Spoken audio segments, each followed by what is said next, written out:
அவர்களே, எனக்கு முன்னால் உரையாற்றி இருக்கின்ற முன்னாள் ஒன்றியத்தினுடைய அமைச்சர், வணக்கத்திற்குரிய ஜனாப் ரகுமான் கான் எம்பி அவர்களே, எக்ஸ் எம்பி அவர்களே, நன்றி உரை நிறுத்திருக்கிற ஷாஜஹான் உள்ளிட்ட இந்திய யூனியன் முஸ்லீம் கட்சியினுடைய மேடையில் இருக்கின்ற மதிப்பிற்குரிய தலைவர்களே, இஸ்லாமிய பெரியோர்களே, தாய்மார்களே, பல்வேறு அமைப்புகளிலிருந்து வருகின்றிருக்கின்ற நண்பர்களே, அனைவருக்கும் வணக்கம். வக்ஃப் வாரியம் 2024 சட்ட திருத்தம் குறித்து மும்பை, அகமதாபாத், ஹைதராபாத் ஆகிய நகரங்களில் அந்த மசோதா குறித்த நாடாளுமன்ற கூட்டுக்குழு தன்னுடைய விசாரணையை தொடங்கி இருக்கிறது. அந்த வகையிலே கடந்த 2 தினங்களாக மும்பையிலும் இன்று காலை அகமதாபாத்திலும் நடைபெற்ற அந்த நிகழ்வில் கலந்து கொண்டு என்னோடு அன்பு சகோதரர் நாடாளுமன்ற மேலவை உறுப்பினர் அப்துல்லா அவர்களும் கலந்து கொண்டு இந்த நிகழ்ச்சியில் ஏற்கனவே நான் கலந்து கொள்ளுகின்றேன் என்ற ஒப்புதல் கொடுத்து விட்டபடியால் அந்த வக்ஃப் வாரியத்தினுடைய நாடாளுமன்ற கூட்டுக்குழு தலைவரிடத்திலே அனுமதி பெற்று, முதலமைச்சரிடத்திலே அனுமதி பெற்று இன்றைக்கு இந்த நிகழ்விலே கலந்து கொள்கின்ற வாய்ப்பினை பெற்றிருக்கின்றேன். அதற்கு முன்னதாக நம்முடைய தமிழ்நாட்டினுடைய முதலமைச்சர், திராவிட மாடல் ஆட்சி நடத்தி கொண்டிருக்கின்ற இந்தியாவினுடைய நம்பர் 1 முதலமைச்சர் என்று பெயர் எடுத்திருக்கின்ற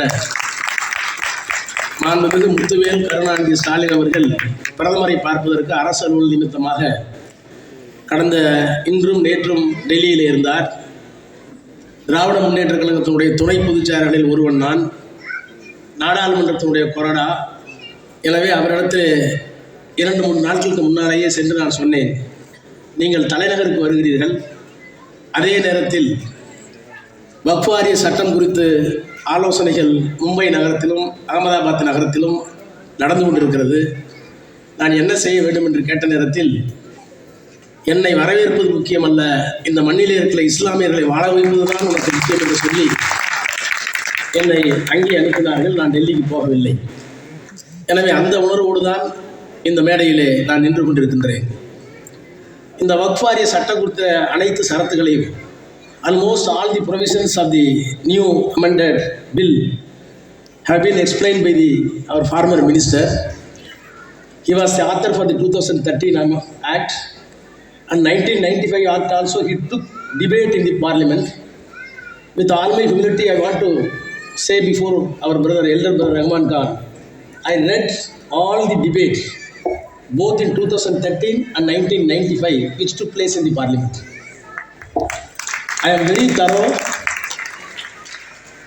After 3 or 4 sittings of the JPC, I found early morning 2 o'clock that this bill which is being piloted by the government is nothing but removal of 2013 amendments and removal of 1995 amendments. So these people wanted to go for 1954. ஒரு சட்டம் வந்தால் அந்த சட்டம் புதுசாக என்ன தேவையோ அதை சேர்த்துக்கிட்டே இருக்கணும்.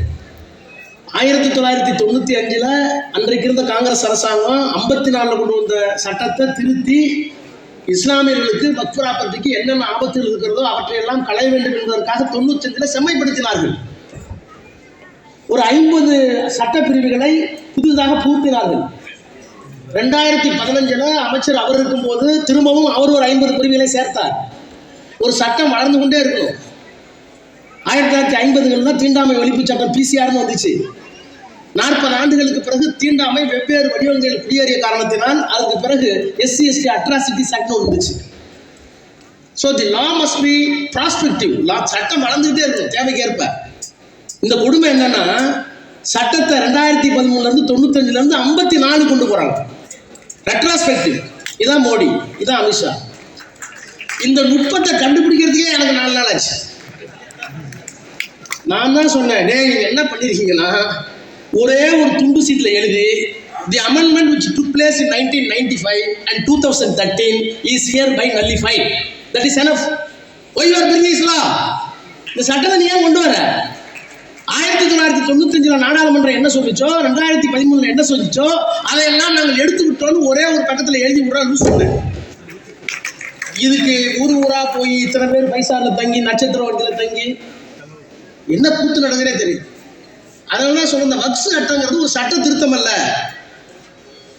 தி constitutional secular fabric of the country is at stack.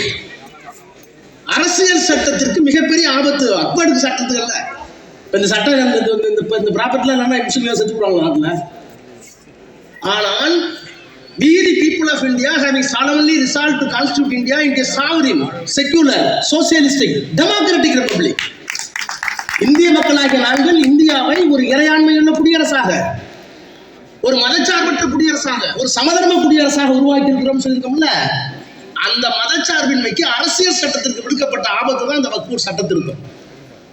எனவே இது இஸ்லாமியர்களுக்கு எதிரானது மட்டும் இல்ல, இது அவர்களுக்கு எதிரானது மட்டுமல்ல, இது அரசியல் சட்டத்திற்கு எதிராக காரணத்தினால் நாம் இருக்கிறோம். Here the gateway is open to rule India. Tipu Sultan செத்துட்டான், இனிமேல் இந்தியாவை வாழ்வதற்கு எங்களுக்கு கேட் திறந்துருச்சு. இது இருக்கு, மைசூர் கெசட்ல இருக்கு, 1914 சேர்த்து வச்சிருக்காங்க, படிச்சு பாருங்க. இப்ப நான் சொல்றேன், ஒருவேளை இந்த சட்டம் கொண்டு வரப்பட்டு கொண்டு வந்துருவாங்க. ஏன்னா இப்ப நாங்க தான் என்ன நடந்தது நான் சொல்ல முடியாது, சொல்லக்கூடாது. ப்ரொசீடிங்ஸ் ஜேபிசிக்குள்ள என்ன நடந்ததுன்னு சொல்லக்கூடாது. அதான் சட்டம் எடுத்தோன்னு சொல்லிடுவாங்க, இந்த கூட்டுக்குழுவில் நடைபெறுவதை வெளியே சொல்லக்கூடாது. இது நாடாளுமன்றம், ஏன்னா மினி பார்லிமெண்ட். ஆனா மினி பார்லிமெண்ட்ல ஒரு சட்டம் பாஸ் ஆகுது, ஜேபிசி என்ன சொல்ல போகுதுன்னே தெரியல. அது சரியா இருக்குன்னு சொல்ல போறோமா தப்பா இருக்க போறோம் சொல்ல தெரியல. What will be the outcome of the JPC? Nobody knows. Even chairman didn't know. Does not know. But alas, Home Minister of India is saying that it will be enacted. Home Minister, உள்துறை அமைச்சர் அந்த சட்டம் நிறைவேற்றப்படும் என்று சொல்லுவதற்கு அமித்ஷாவுக்கு என்ன யோகிதை, என்ன தகுதிக்கு உரிமை கொடுத்தது யார்? அப்ப நாங்களே வெட்டி வேலை பார்க்கணுமா? கேட்போம்ல.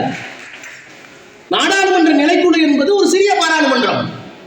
பெரிய பாராளுமன்றத்தில் விவாதிக்க முடியாத ஒரு நுண்ணிய பொருளை நீ உட்காந்து முடிப்பான்னு சொல்றாங்க.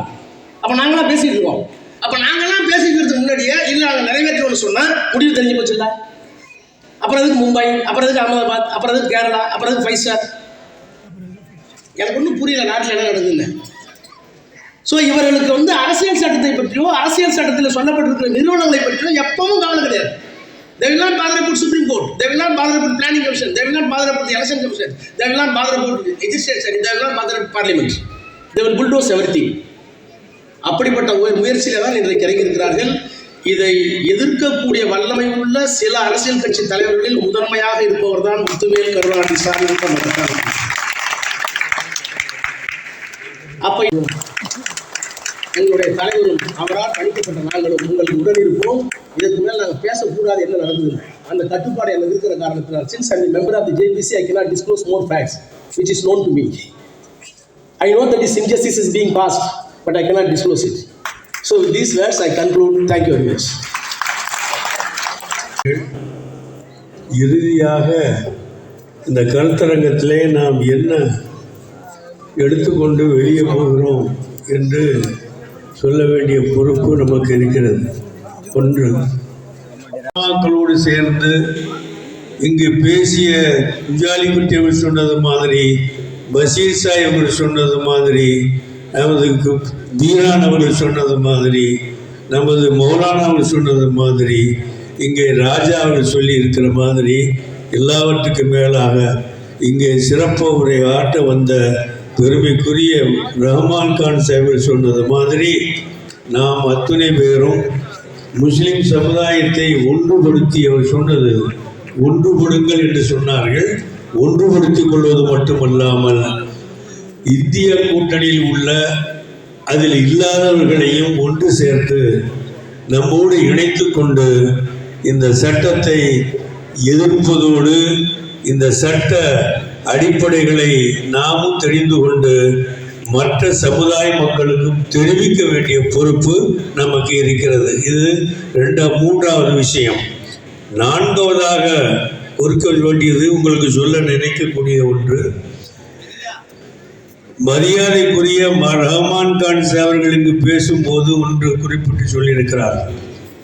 2009 பாராளுமன்ற தேர்தலில் பிஜேபி வெளியிட்டிருக்கிற மேனிஃபெஸ்டோவில் தேர்தல் அறிக்கையில் என்ன சொன்னார்கள் என்றால், வரக்கூடிய காலத்தில் வக்ஃப் சட்டம் சொந்தமான எந்த ஒரு மாற்றம் என்றாலும், வக்ஃப் சட்டத்தை ஏற்பட வேண்டும் என்று சொன்னாலும், திருத்தம் வேண்டும் என்று சொன்னாலும், அதற்கு ரஹ்மான் கான் அவர்களுடைய தலைமையிலான அந்த அறிக்கையை அடிப்படையாக கொண்டு செய்ய வேண்டும் என்று அவர் சொன்னார்.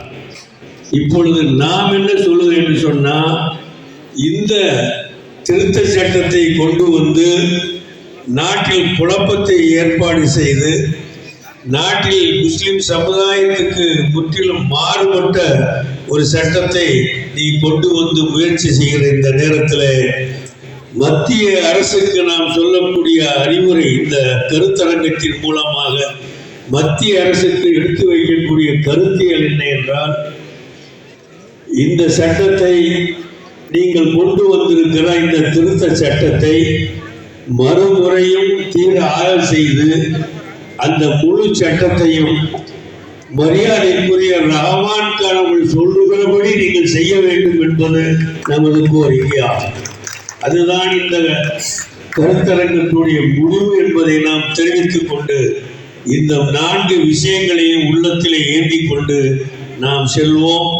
உலமா அவர்கள் இங்கு ராஜாமீன் நஜத்தவர்கள் சொன்னது மாதிரி இது உள்ளத்தில் ஏந்தி கொண்டு செல்லுகிற நேரத்தில் அத்தனை பேரும் இந்த வக்ஃப் சட்டத்தின் மூலமாக வரக்கூடிய ஆபத்துக்கள் இருந்து சமுதாயத்தை பாதுகாப்பதோடு, இந்த ஆபத்துக்கள் சமுதாயத்துக்கு மட்டுமல்ல, நாட்டுக்கு மட்டுமல்ல, எல்லா சமுதாயங்களும் மட்டுமல்ல, இந்திய அரசியல் சாசனத்துக்கு, அரசியல் சட்டத்துக்கு ஒரு பேரிடியாக வர இருக்கிறது என்பதையும் மக்களுக்கு எடுத்துச் சொல்ல வேண்டிய பொறுப்பு நம்மிடத்தில் இருக்கிறது. அதுதான் இந்த கருத்தரங்கத்துடைய முடிவும் தெளிவு என்று உங்களுக்கு தெரிவித்து, அனைவருக்கும் எனது நன்றி பாராட்டியும் தெரிவித்து நிறைவு செய்கிறேன். நன்றி, வணக்கம், சலாம். தேசிய தலைவர் பேராசிரியர் பெருந்தகை அவர்களுக்கும், இந்திய யூனியன் முஸ்லீம் லீகுடைய தேசிய பொதுச் செயலாளர் PK குட்டியாடி குட்டி சாஹிப் அவர்களுக்கும், இங்கே சிறப்புரையாற்ற வருகிறது நல்ல அரிய கருத்துக்களை அவர் வழங்கியிருக்கின்ற மேலாள் சிறுபான்மையினத்துறை அமைச்சர் மரியாதைக்குரிய